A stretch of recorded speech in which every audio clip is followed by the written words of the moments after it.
So in this video, we're going to show you how to open Abridge Academy lessons in the Co-Browser to make lessons fully interactive on any device. That's including iPads as well as computers.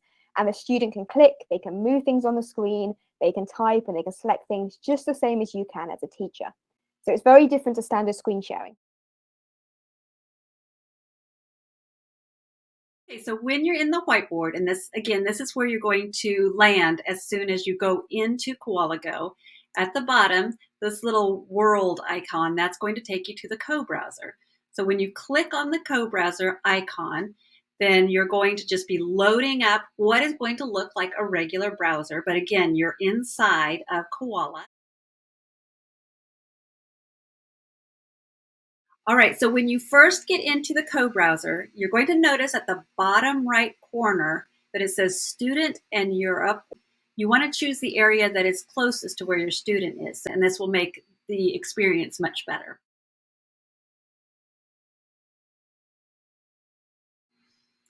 Okay, so I have abridgeacademy.com. Now, obviously, you have an account, so you're going to go ahead and log in for the first time on this browser. And then welcome, there you are, you're at your dashboard.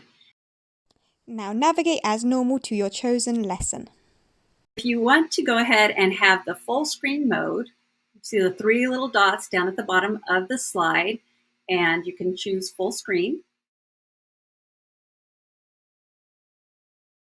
Throughout the Abridge Academy lessons, there are loads of fun interactive things built in, and we're just going to show you a few examples on these particular lesson slides. So for example, on this particular page, you want to search around looking for different items of fruit, and the student needs to say what it is, like it's an apple, it's an orange, it's a mango, and so on. Now, obviously, if you're using a platform like Zoom, which is just screen sharing, only the teacher will be able to move things on the screen. But right now, if we look, Alison's waving her hands in the air, and it's not clicking on anything, and me as a student can move the items on the screen. So a few other examples of this too. For example, here is a flip cards kind of activity, and you can ask the student to click on things. So for example, Alison might say, click on the mango. And then I can click on the mango to show that I understood her instruction. Here we have a game of tic-tac-toe. It's quite straightforward. You have to move the counters and then say the name of the fruit that you placed the counter on. So here I've moved mine and said it's an apple. It's a banana.